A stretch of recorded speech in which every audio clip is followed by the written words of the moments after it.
I'm Heather. And I'm Desiree. And you're listening to the Perpetually Overdue Podcast. Hello, everyone. I am Heather. And I'm Desiree. And welcome to this week's episode of the Perpetually Overdue Podcast.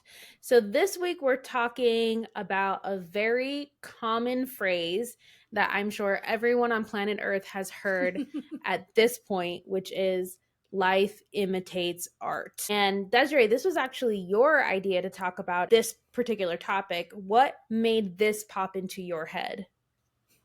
This was your idea. No, it wasn't. Yes. This is one of your 4 ideas that you presented to me. You have no idea, do you? Hold on. This is not my episode idea. We've been doing your episode ideas. I thought we talked about it. Okay, it's all coming back to me. I put it as an episode idea, but it came from your brain. No, it didn't. You brought it up. When did I bring that up? Somewhere that idea came into conversation when we were talking about either romanticizing life or main character energy. And somewhere in the midst of that, the idea of life imitates art was brought up.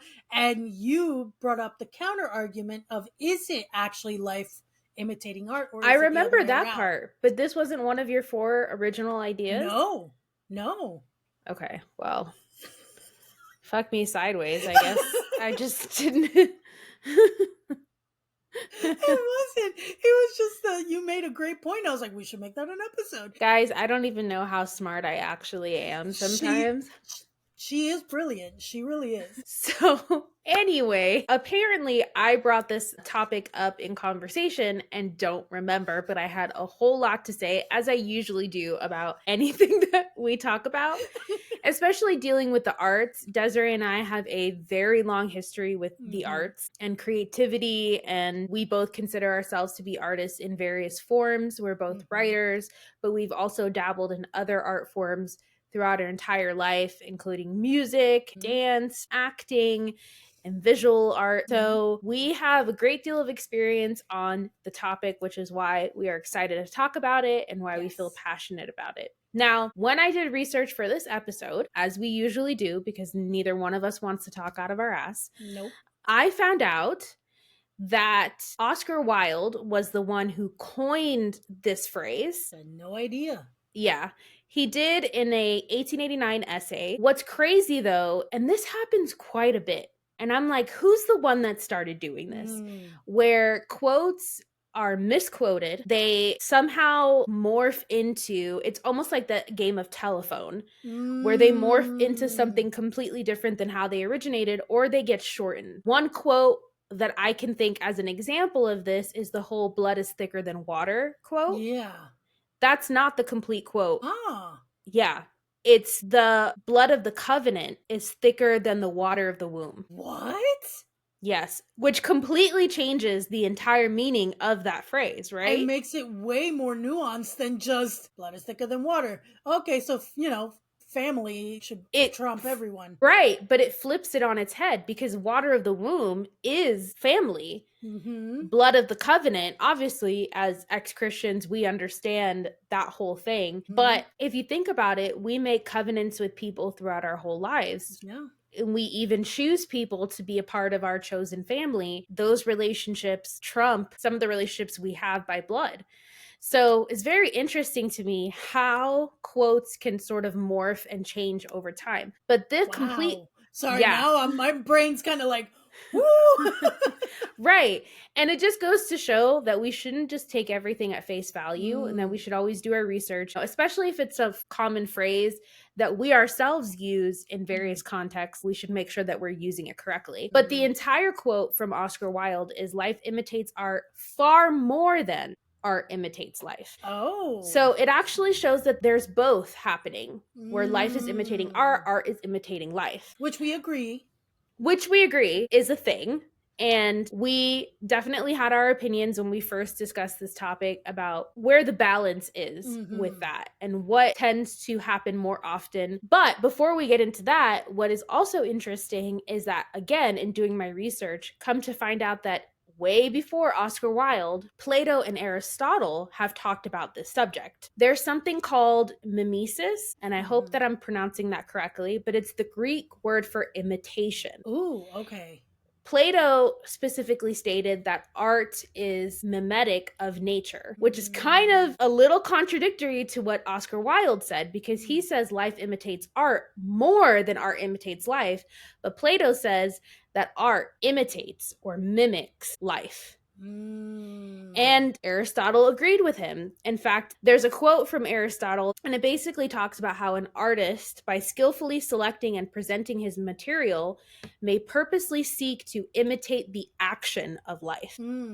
And see, that is what we talked about when we first brought up this topic, because I am of the belief that art actually imitates life more often than life imitates art. For me, the funny thing is that when we discussed it, I hadn't realized that subconsciously, even though I was saying the coined phrase that is just so common, I actually meant the opposite. I meant that art imitates life more. It's interesting too, because as a writer specifically, I don't know every art form, so it's hard to speak on art in a very general sense because there's nuance to it. But as a writer, you have certain archetypes. And those archetypes, you can find them in literally any book that you pick up off a shelf. You have the hero, you have the magician, you have the caregiver, you have the artist. Those are just some examples of archetypes. There's a group of them that no matter what story you look at, you're going to find examples of. And it reminds me of previous Bible knowledge, Ecclesiastes, there's nothing new under the sun, and how even though we found new ways to tell these stories, it's always the same stories over and over again. When we look at the origin of these archetypes, it makes me wonder, who was the first one to create the hero parable? I think, if I might be so bold, because I don't know that information, a lot of it comes from religion and our belief system. The parables and stories that we tell through oral history, especially back before written language, a lot of the oral history that we would say, or even cave drawings of different archetypal stories. So whoever originated that, where did they get that from? Was it just the creativity of their mind? Or was there something in life that they saw? Was there someone that they saw, for example, the archetype of a hero, somebody being heroic and somebody else witnessing that and deciding to create art from that? It's interesting to think about what came before, the chicken or the egg. You can happily rot your brain trying to figure that out. But regardless of where that might have originated, what is your opinion? Do you think life imitates art more, or do you think art imitates life more? When I really sat down and thought about it, because I was like, okay, yes, life imitates art in the sense of all the media we consume, everything that teaches us about storytelling, and the classic archetypes of stories and characters that, again, we even just had an episode recently that we talked about main character energy and taking on that role in your life. And so a lot of us would assume we look to art to then imitate it in our real life, especially if we're desiring a certain outcome of life and we want to take on a certain persona, then normally we would go to some form of art to be inspired by, to be motivated by, to get examples of. So I absolutely see the concept of life imitating art, but at the core, especially as a storyteller, I've explored storytelling through so many creative avenues. At that moment of creation as an artist, I'm looking at life and I'm taking the examples of life. I'm taking the emotions of life. I'm taking all that I see around me. That is where I'm deriving inspiration to create something. Totally. And I think that happens more than the other route. Yeah. So personally, yeah, when I really sat and thought about it, because you made me question it, I was like, life imitates art. Again, it's those sayings that we don't even think about. It's just like music we listened to when we were younger and we weren't processing the lyrics of what we were saying, but we sang it with our full chest as if we knew what we were doing. We tend to do that in life a lot. We're not that intentional about really pausing about the things that come out of our mouths. Yeah. Where it's so second nature to just say phrases. You know how it is when you're around someone long enough, you start picking up their mannerisms, their catchphrases, and you don't even realize that you start saying them. So things like, oh, life imitates art. We just automatically made that as fact. So yeah, when I really sat and thought about it, I was like, wait, actually, no, it is more the other way around. Why is it this phrase specifically got coined and has become centuries later almost still such a common thing? Yeah. I would have to agree with Plato and Aristotle on this one. So sidebar to what you just said, I've never been more aware of the things that have come out of my mouth than on this podcast. Because you're like, I don't want to look like an idiot. Yes. I will literally edit episodes and fact check myself. And be relieved when I realize, oh, I used that word correctly in the right context, or I said this thing and it actually is backed. It's not that I don't do my research ahead of time, but sometimes when you get in the heat of conversation, things come out. You're worried about other people picking it apart and being like, well, actually, let me school you in the comments section on what this... Welcome to the internet. That is going to happen. So it's really funny too, because I agree with you. I think that we just say things without really understanding where those phrases originated or what they actually mean. I'm glad that you brought up the point of being a writer yourself and where you get your inspiration from, because I agree. Even when I was ghost writing these fiction novellas, I was using a lot of real life situations within these very fantastical stories that had to deal with witchcraft and mythology and all of those things. So the story itself was very otherworldly, yet the situations that the characters were finding themselves in were very true to life. I think that's needed sometimes in those stories, to ground them in some sense of reality. That way the reader can relate to the story. Yes. Another example of this is going to be such a stupid example. I don't know why this popped into my head. Here we go. Have you ever seen the movie Honey? Yes. With Jessica Alba. I'm like rolling my eyes because it's such a terrible movie. It was a classic, like early 2000s. It really was. We really thought Jessica Alba could dance, but no shade. All tea, no shade. Yeah. But there's a scene in which she is trying to figure out choreography, because that's what she's known for, is choreographing dances. And she is walking around a very urban area, which again, I'm like, we're supposed to believe that Jessica Alba is urban. Okay, so just really suspending our disbelief. But she comes across people playing basketball, and the way that they were crossing the ball between their legs, she started to mimic that in her choreography, and then she started to develop a dance. That is a perfect example, as terrible of an example as it is, of art imitating life. She was taking something from real life, inspiration from real life, and she was turning it into something else. Yes. Now, we know as consumers of media and entertainment, reading books, watching movies and television, that we very much so latch onto these stories and want a lot of these scenarios to play out in our own lives. Perfect example of this. When we were young, we got caught up in the whole portrayal of romance in books and in movies.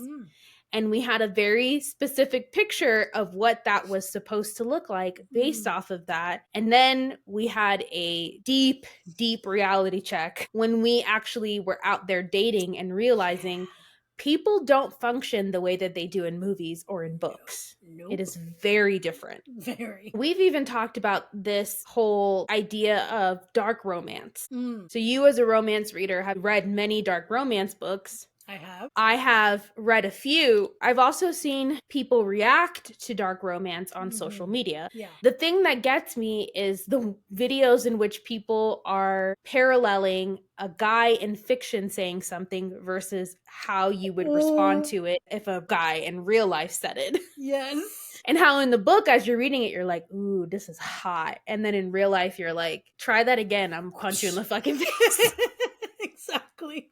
And the separation between fiction and reality. Yes. I do find that very interesting, that we can enjoy something in fiction, art. Yes. But in life, this is one of those instances where we're like, life better not imitate art, because I would never want this morally gray guy or this not so morally gray, more Yeah, teetering on the bad just side. full on, yeah. Yeah, to be in my life saying these same things to me that I'm swooning over that he's saying to the protagonist of this book. And that honestly is, even till this day, still a contention with social media, is that there's a lot of people who still can't wrap their head around the idea that someone could enjoy this in art and fiction, and they go, but then clearly you're gonna like it in real life. Like, how can you separate the two? To some, they can't fathom the two being separated in any way. They feel like if you enjoy one, then you're going to be liable to want that in real life. But it's not like that. I think, unfortunately, it's also a lot to do, as a romance writer, I have dealt with the stigma of romance in the industry that's been happening for decades. But because other examples of action movies and things that happen in horror movies, those aren't questioned ever, or made an issue, we just accept that is fiction. And granted, maybe because romance is so connected to our emotions, and especially women very much connect to their emotions, so maybe that is why people tend to question that more. It's very interesting to me how we can enjoy something in art, but very much have a line and not at all tolerated in real life. I will say this. There are plenty of women our age, we're millennials, that we can separate fact from fiction. And we can understand toxicity. We've moved past that phase in our life where we're sort of addicted to or in love with the drama and the toxicity that sometimes comes with life and people in it. I definitely feel like at 19, I was in the deep end of that. And though there were times when I didn't enjoy it, there was still something that was attracting me to that type of thing. I think for younger people, I hate to say this because, again, it makes me feel old. For younger people, there sometimes is a more difficult time establishing that line. It's a little bit more blurry where they're actually looking for guys like that in real life. They're just not realizing, because unfortunately they haven't been hurt yet. they haven't hit their head against that wall over and over again to realize that this is not a good thing. And I know this to be true because when I was that age, I would hear girls say things like, he's so nice, he's boring. I learned through therapy that sometimes when we are in a safe situation, we don't know what to do because we've never been in safety before. And so safety can sometimes look like boredom. Safety can sometimes feel wrong because our nervous systems are so used to fight or flight, survival mode. And that's all we know. And there's something innately in us that is attracted to that. And until we deal with those things of why we're attracted to that, the drama, the toxicity, and heal ourselves, safety is going to seem boring to us. It's definitely one of those things that addressing the whole like feeling old, bringing up the younger people. Here's the thing. It's one of those things that we've all been there. When we were younger, we heard the older people say these things. And unfortunately, it's until you're older do you finally get and go, oh, okay, I see what they meant. So as young people will roll their eyes at anyone older saying, when you're younger, this is how you'll act and how you'll perceive things. It's going to take life experience to finally understand, because wisdom comes from actual circumstances that you live through and learn. Yes.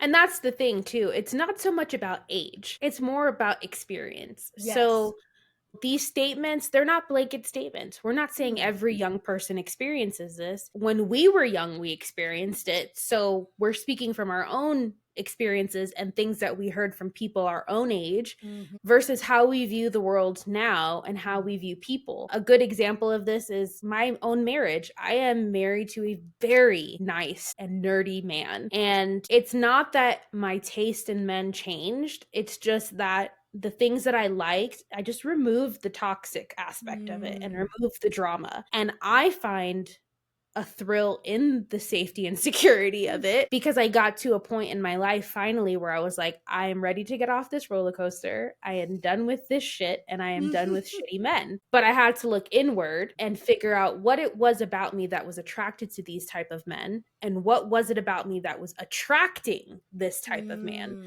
And until I could deal with that and figure that out, we were going to find each other like magnets, you know? Just a little bit of advice for people out there who are trying to get out of their own cycles. It's twofold. Something in you wants it, and there's something about you that attracts it. Usually they go hand in hand with each other. So once you deal with one, inevitably the other one will get worked out. But what's interesting is that sometimes, even as a older married woman, I'll have moments where I'm like, I need a book boyfriend. I need a suspension of reality for just a second. Because regular life is mundane. Can you imagine? Like, I can't actually imagine having to be in the circumstances of the books that I read, or having to live that reality 24/7, or be with a person like that 24/7. I love the moments of normalcy within my relationship where I get to just laugh and be goofy, or just be lazy, or whatever. And a lot of these books that we read that we're so hyped up about, we would never actually want to live that life.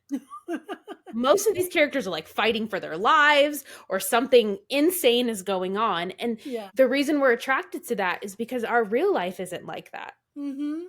It's adventure, it's mystery, it's all the things that the mundane of life does not always offer us. And honestly, when it does offer us things like that, most of the time we're like, oh my gosh, can I just time out on life for a second? This is too much. I can't handle it. Nobody actually wants to be in like a post-apocalyptical situation. And honestly, even like the books that explore more contemporary everyday life and circumstances, I think there's an aspect of safety. You get to experience this in a safe space and in a controlled setting where you can walk away anytime and stop experiencing it, and then come back and press play and experience it when you're ready or feeling like you want to. Yes. So that, I think, definitely also is what attracts us to be able to, like, I'm going to turn off the world for a few hours and I'm going to dive into this place and I'm going to experience either fun, funny, creepy, crazy, dangerous, exciting, all the emotions that I can experience depending on the book. And it's done in a safe space. And this amount of time. And this amount of time. And then there's life waiting for you when, you know, you're done. Yeah, because media is a form of escapism, right? Like, we escape into it because our own life is not always reflective of that. Even if it is, it's not reflective as a whole. So like Art Imitating Life, it imitates an aspect of life. Yes. If you think about biographies, sometimes people's stories are extraordinary enough to be a movie in and of itself, but for most people, that's not the case. Nobody wants to watch us washing dishes. Nobody wants to watch us sleeping at night. You know, like, very rarely is that kind of thing engaging.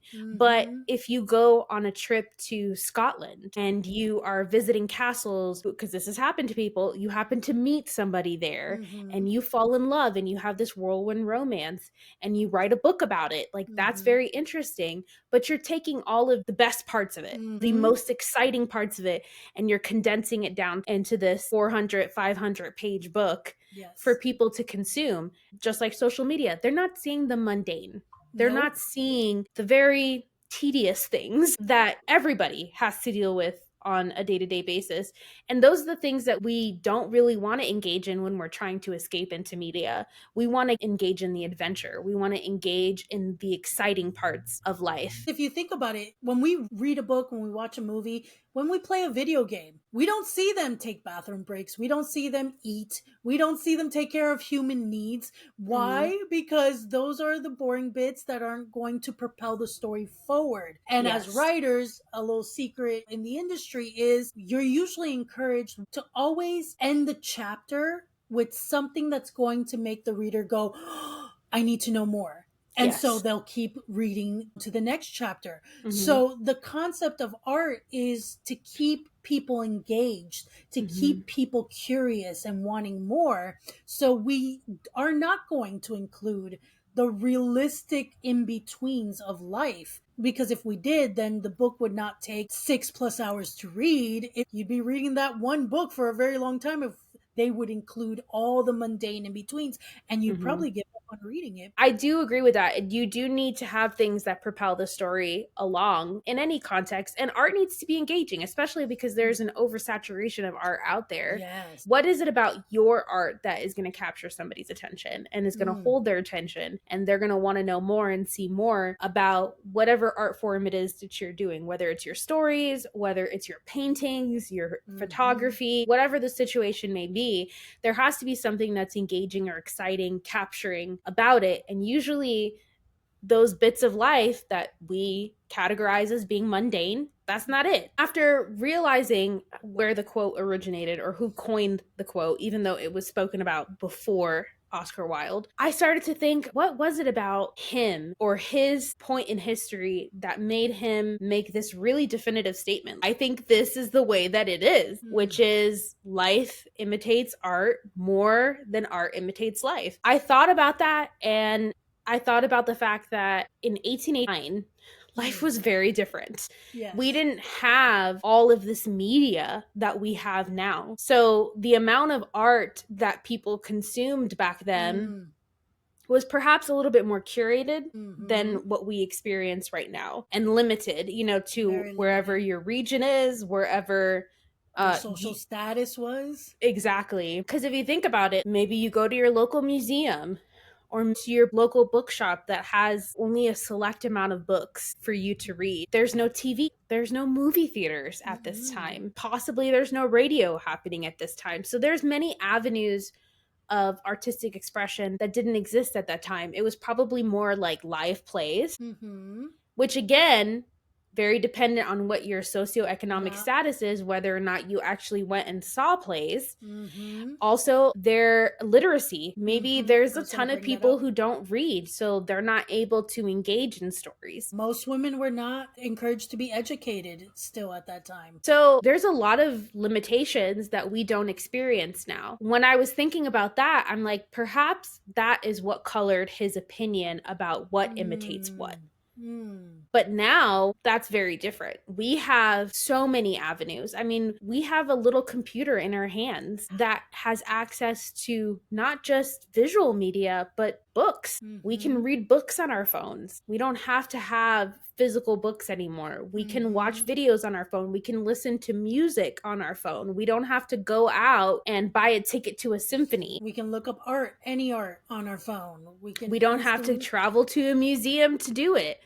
Or open up a book to see an illustration. We have so much access now. But there is also the fact that Plato and Aristotle, which was before Oscar Wilde's time, said the opposite. They said that art imitates life. First, I think the era and timing, Oscar Wilde, and 1889. And just at that point, I'm thinking potentially because of the limitations, it was almost maybe this desire that the little art that they were able to encounter and the limitations in life, depending what region and where you lived, the inspiration to have your life imitate art may have been heightened at that time because of just what was available and the limitations again for certain people and social status and all these things. But then we have, I think, Plato and Aristotle. There was a lot of inspiration. There was a renaissance. Exactly.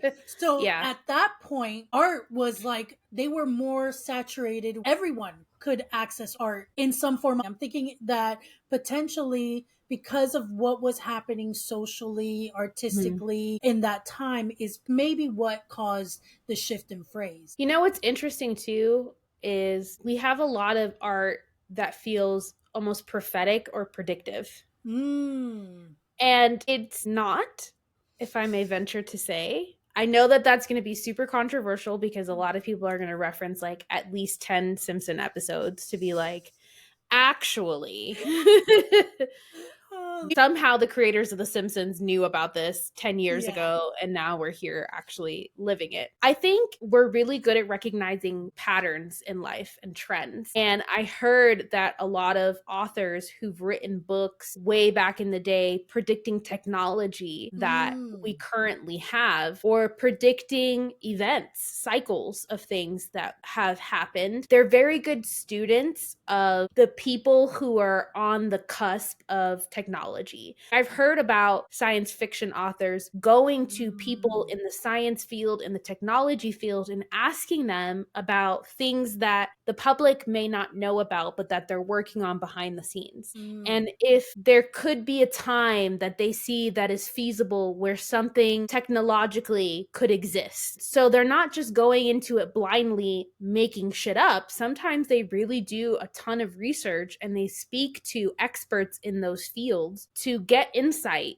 to be able to create stories. Now, some of those things obviously you suspend disbelief to take in and consume. But a lot of the ones where people are like, wow, this is real to life. And then also, I feel like as human nature, we go through certain patterns. If you look at the social climate or the political climate, it ebbs and flows. Yeah. Kingdoms rise, kingdoms fall. That is one thing that will always exist. There's usually cycles to those things, when empires get erected and when they get torn down. So I don't think it's too far-fetched to look at these types of things, to look at the psychology of humans, the way that society functions, the technology that we currently have and where it could potentially go in the future, and make these predictions. It seems less mystical when you know this, and more of, oh, they just did their research and then they took it a step further. It's not so much that they went into some sort of woo-woo trance and came out and was like, cell phones, you know? It was more so that they had an idea and they did the research. They spoke to people, and based on those things, they created these futuristic, fantastical stories that some of which we look back on and we're like, oh, that's accurate. But then there's also plenty of that type of media where we're in that era now and we're like, oh, they were way off. I mean, Back to the Future said, I think 10 years ago, we should have had flying cars. And so there you go. Were many examples of 80s movies, late 70s movies, 90s even. You have a lot of like Terminator, Back to the Future, Aliens. It was always displaying the future, but in the lens of the past. Yes. And so it was very interesting, the things that were supposedly predicted to have happened by now, but very much have not. But like you said, some of them have freaked people out because they're like, how did they know that? And perhaps that's could have been Oscar Wilde's experience. Maybe there are things that he read or saw in plays or that he saw play out in his own life, and he's like, how could they have known, kind of thing. But it just takes study, honestly. It just takes paying attention. It just takes talking to the right people, because you have experts in fields who are doing the work to find out what's coming next. How do you think we advance as a society? There are always people who are looking for the next thing, who are seeing maybe 5-10 years down the road and what is possible. If you would have told me 10 years ago that AI would have been a thing right now, I would have been like, yeah, okay, Terminator. I'm not aware. There are people existing now on this earth who saw this coming. They knew that we were on the cusp of this, but maybe the general public was not aware of it. And because of that, it seems very fantastical in a way, because I feel like literally I woke up and AI was a thing. Doesn't it feel that way? It does. Like, yes, okay, there were little sprinkles of AI, again, within our phones, within our computers. I mean, spell check technically is AI and little things like that. But to the extent of where it is today, that felt like it was overnight. Where suddenly it was like, oh, you now can do all of these things. AI will do this all for you. And it was like, when did this happen? Yes. Honestly, for me, the turning point was when ChatGPT got introduced. Yes. That's when I was like, oh, that creeped me the crap out. Yes. Because I tested it once and I was like, ooh, oh no, oh no. How did literally just this computer come up with this thing I asked? And it gave me something very well put together. And I was like, this wasn't done by a human. That was a weird experience to encounter. I also tested out ChatGPT at the very beginning. Not because I really wanted to use it, because as a writer, I'm opposed to AI being in certain fields and taking away jobs from artists. But regardless of that, I just wanted to see how big of a threat it actually was, if that makes sense. And I remember using it in very specific contexts when I was freelance writing at the time and going, oh, I don't have to worry about this just yet.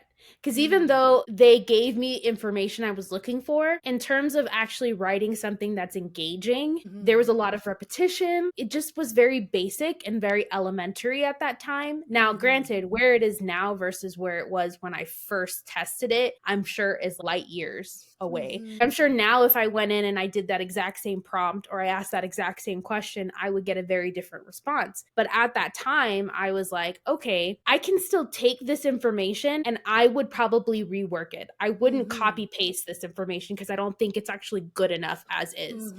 And then you have all the pictures of AI where everybody has like fucking extra fingers or their head turns very unnaturally or their eyes like all or wonky. the arm is wrapping around, but somehow the hand never shows up again. Like things are or they missing. have extra limbs. You're like, where did the third arm come from? So obviously that artificial intelligence is still learning. I think that some of us are worried about where it could potentially go in the future and what the ethics are with that. And we reference art. We reference Terminator. We reference those things going, oh my gosh, it's happening now. We're living in that time. And it makes me wonder whoever originally wrote that story, because I'm really bad at remembering authors and the creative minds behind things. My brain, I'm sorry, but exactly.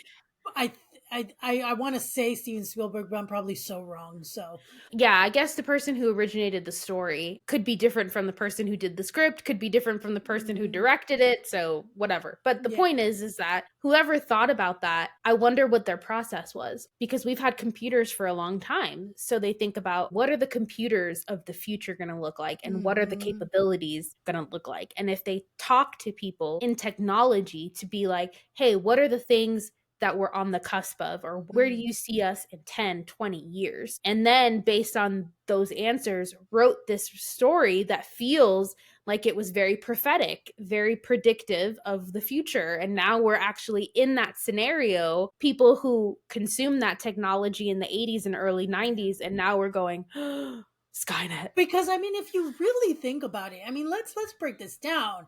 Yeah. I mean, the whole concept of basically a computer learning and connecting to any type of machine available that is also connected somehow. I don't even know if the concept of Terminator constructed that it was either Wi-Fi based. Like, I don't even know how they made that work for the movie lore, but the idea that this computer can communicate to any machine. And then, of course, they made lifelike machines, which, I mean, creepy enough. We just saw, I don't want to name the person, but they released a whole, like, here's androids of the future kind of a deal. Yeah. And so already seeing the beginnings of that too. The fact that they had this idea when technology was so not there at all. It is a little wild to think about, like how they created this story in their head about technology that really wouldn't even seem possible until like at least 20 years later. Yeah, I find that very interesting. So Terminator came out in 1984. Internet existed in 1983. It says the internet generally considered to have started on January 1983, allowing different computer networks to communicate with each other,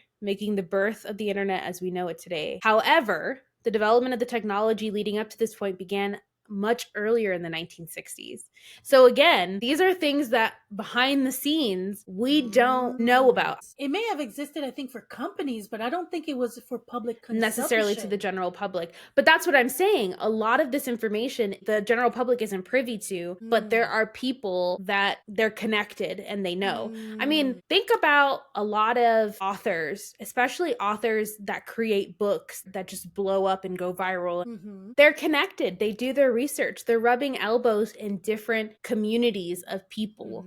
You have to network, networking, with different people to be able to write these books. Think of all the research that people do when they're writing their next best-selling novel. And the same goes for when people are writing scripts for movies or scripts for TV, especially if they have anything to do with the future or technology and advancements that have not yet been publicized or put out there into the world.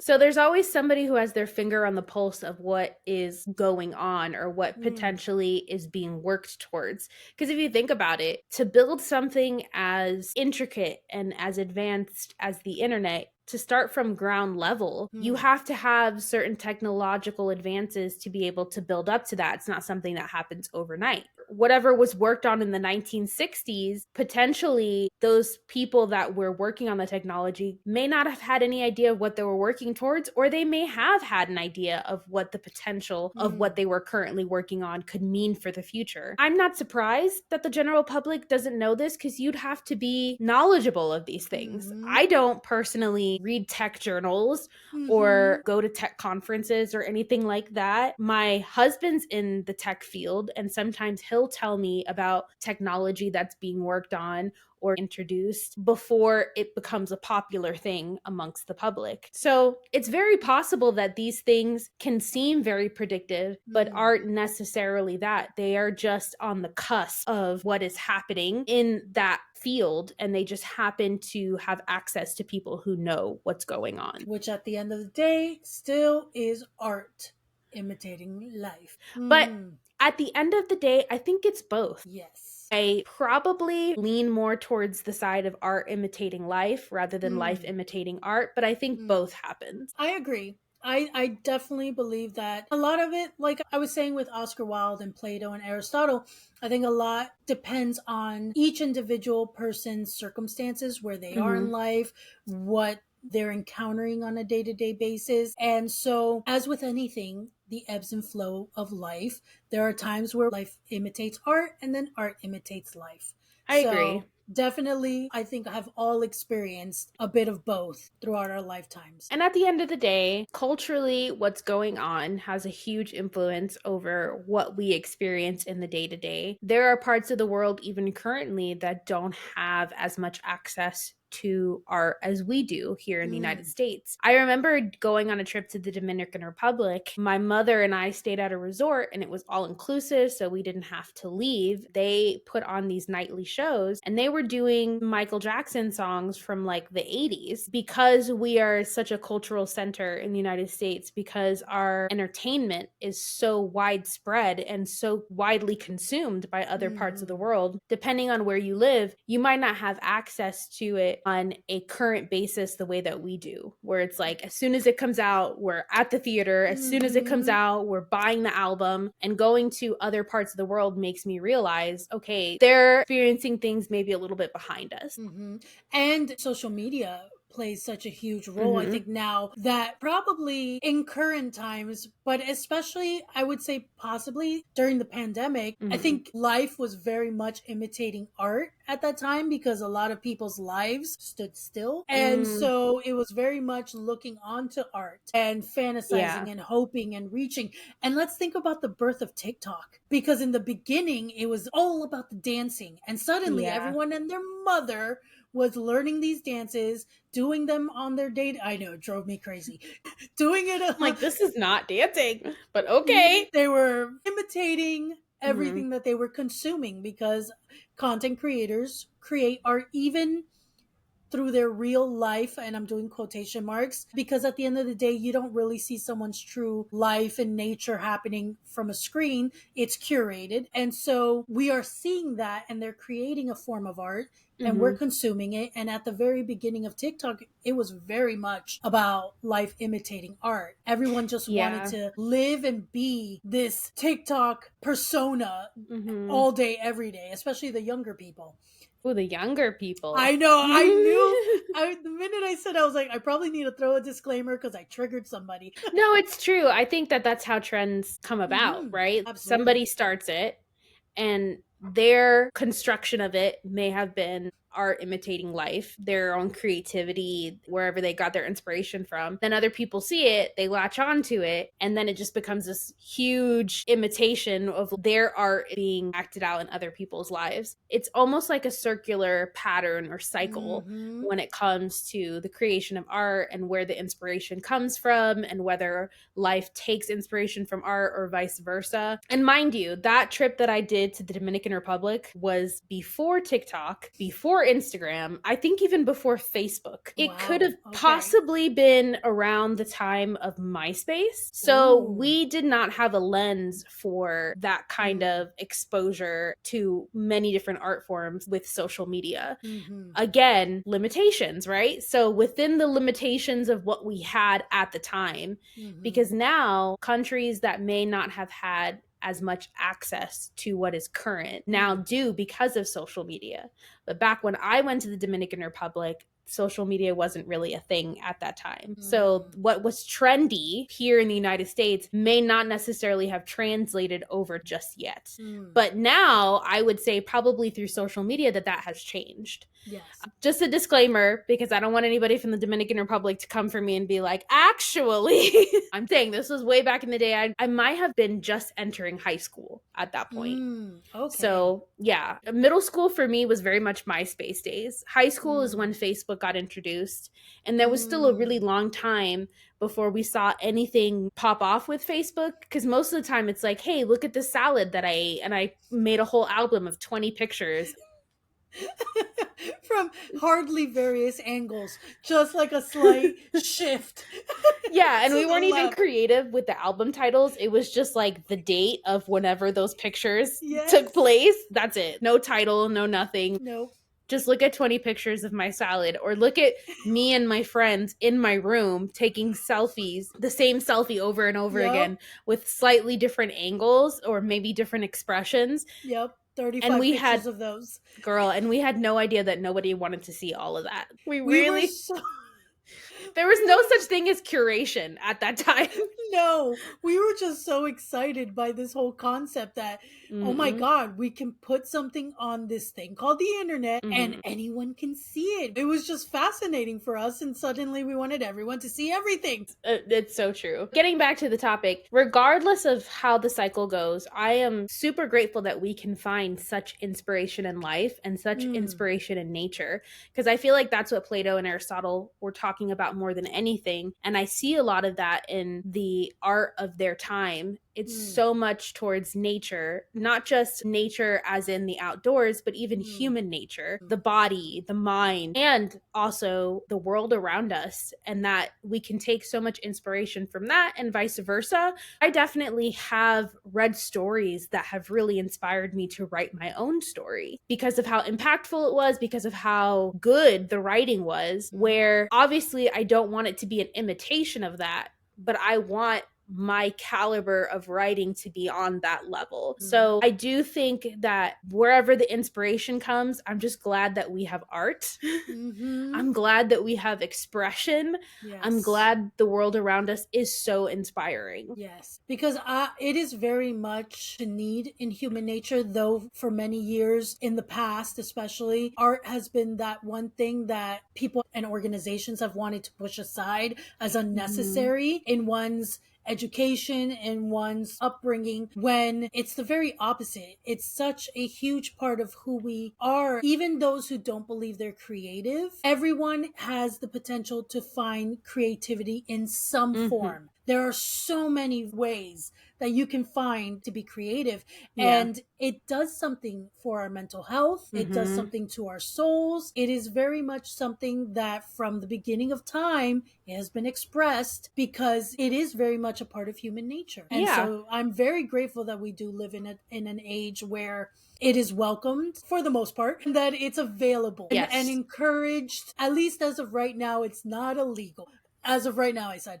Book bans. To a form. I agree too. I think art is extremely powerful, which is why we have things like book bans, which is why we have people wanting to regulate and wanting to dictate what art should represent, because art births ideas. Art changes perspectives. It changes hearts. What you said about it doing something for the soul. Yes, to a degree, art can be escapism, but it's also beauty, it's knowledge, it's wisdom, it's all of those things. And it can really inform the way that you think, the way that you feel, the way that you interact with the world, your perspective on things. And that's what it's supposed to do, especially when we're taking so much inspiration from life. The representation that we see in media when it comes to minority groups or people that are underrepresented, we get a greater understanding. Imagine a kid in a rural community who's never encountered a person of the queer community reading a book and gaining understanding. And that is very dangerous to a lot of people, because art can inspire compassion and empathy and understanding. That is why people are threatened by it. This whole thing with TikTok, a lot of people see through the bullshit of why it's actually being banned, and it doesn't have anything to do with data mining, because if we're going to talk about that, then we have to talk about Meta, Facebook, and Zuckerberg. But it has become a platform where it started as like a dancing thing and where it is now. So much information is getting out to the public about what is going on in the world socially. So much information that the public needs to know that the mainstream media isn't letting us know. And people are becoming informed. And that becomes very dangerous when you want to keep people ignorant to what is going on in the world, to what big business is doing, to what the government is doing, all of those things. So I think at the end of the day, art can be very powerful, very dangerous. And this is why people are so threatened by it and want to control it. But it is my opinion that art cannot be controlled. And as you said, everybody can find their creative expression. You do not have to be an artist to see creativity or to appreciate art. Just going outside and looking at nature, that's art. Just seeing a fucking tree or a mountain or a river can be inspiring and can do something for your mental health. It's true what you said about the devaluation of art. Even though people are so threatened by it that they want to control and regulate, they also undermine its value to us constantly by cutting those programs in school the minute that there's budget cuts. Oh, but we'll keep sports in. When it's already been proven that art can help you with other subjects like science, math, English. There is such value to learning instruments. There's such value to learning different art forms and how they can translate to other areas of your life. Because again, and this is a bigger topic probably for another day, but yeah, we as a collective of the world are learning. Two people do not learn the same. Two people do not take information in the same.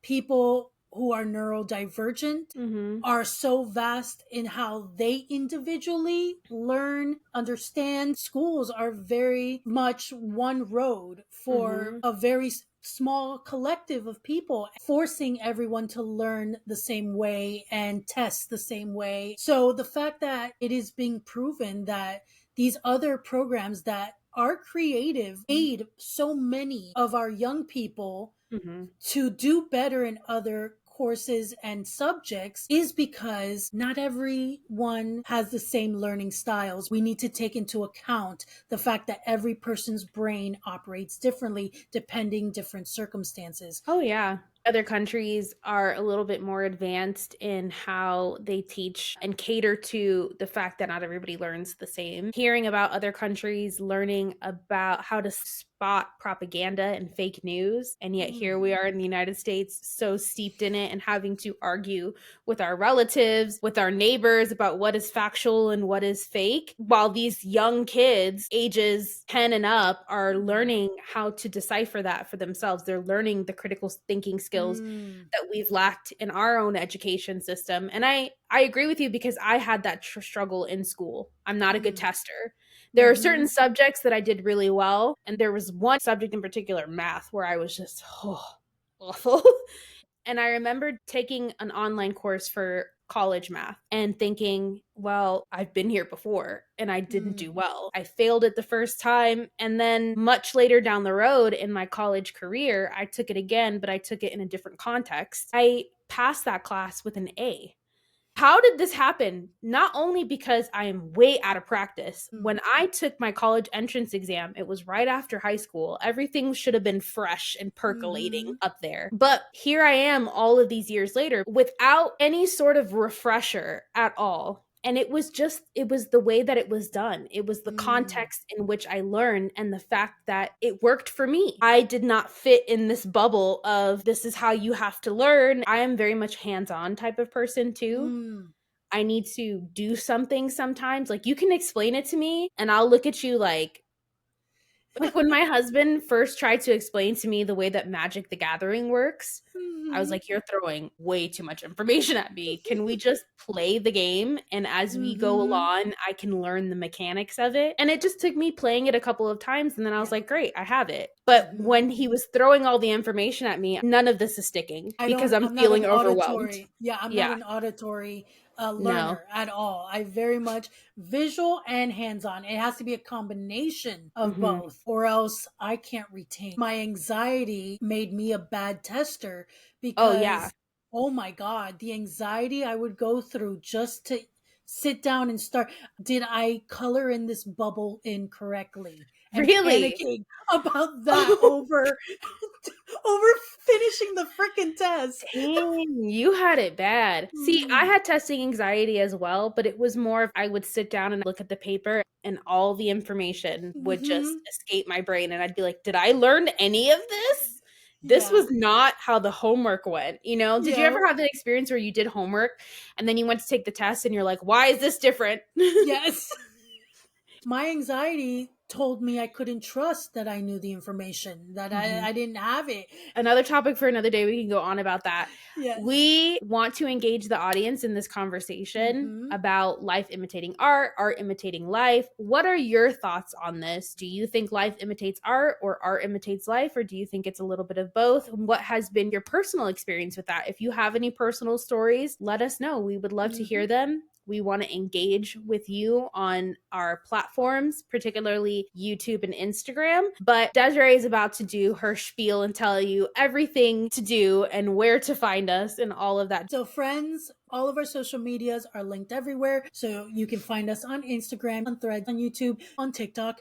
And just be sure, if you're on YouTube, like, subscribe, leave a comment. Wherever you listen to your podcast, make sure that not only are you following us, but if you could leave us a review, that would be fantastic, because reviews actually help us in the algorithm so that other people who would also enjoy our content can find us. And yes, friends, we're excited to hear from you. Thank you so much. Every week we get excited by all the new people we get to encounter and chat with. So friends, until next time, bye.